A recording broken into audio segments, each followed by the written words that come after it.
আসসালামু আলাইকুম। আজ আপনাদের সামনে আরেকটি রেসিপি নিয়ে আসলাম, বেলে মাছের চচ্চড়ি। এটা খুব কমন রেসিপি, কিন্তু আমি আমার মতো করে হাতে মেখে খুব অল্প সময়ে খুব সহজ পদ্ধতিতে এই রান্নাটা করে দেখাবো।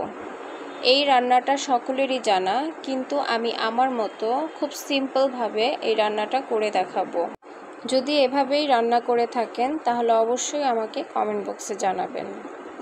এখন আমি এখানে টমেটো, আলু, পেঁয়াজ, কাঁচামরিচ, ধনেপাতা কেটে একবারে রেডি করে নিয়েছি। এখন এখানে কিছু বেলে মাছ আমি কেটে ভালো করে ধুয়ে পরিষ্কার করে এখন এতে লবণ, অল্প একটু হলুদের গুঁড়ো দিয়ে মেখে কিছুক্ষণ রেখে দিব।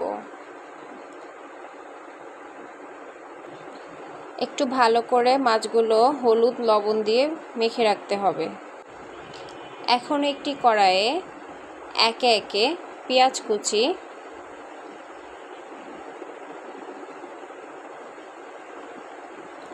টমেটো কুচি,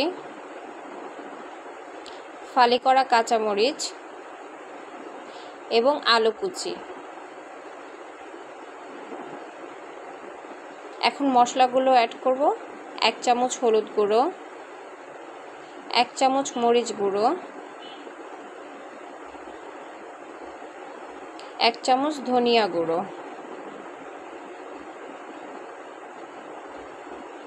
স্বাদ মতো লবণ।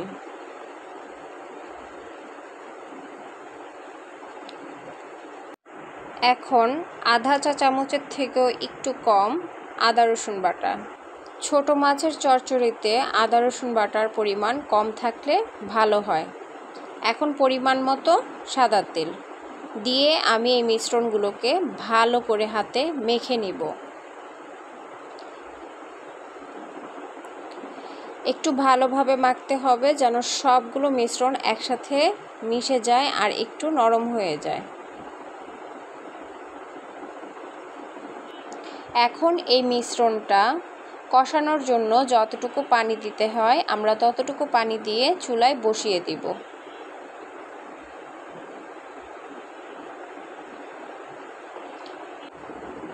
ঢাকা দিয়ে রান্না করতে হবে।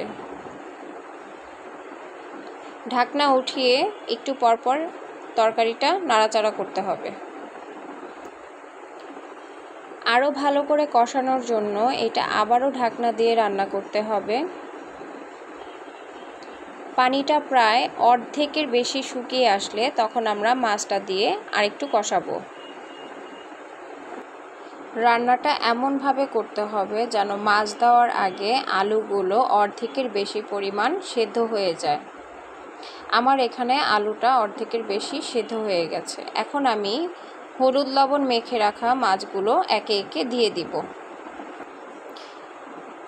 আমরা সবাই জানি বেলে মাছ কিন্তু নরম জাতের মাছ, তো রান্নাটা একটু সাবধানেই করতে হবে। মাছগুলো দিয়ে আস্তে আস্তে নাড়তে হবে যেন মাছ ভেঙে না যায়। মাছ দেওয়ার পর এটা আরও কিছুক্ষণ রান্না করতে হবে। চচ্চড়িতে যেরকম একটা মাখা মাখা ঝোল থাকে আমি ওই অনুযায়ী আন্দাজ করে একটু পানি দিয়ে দিব।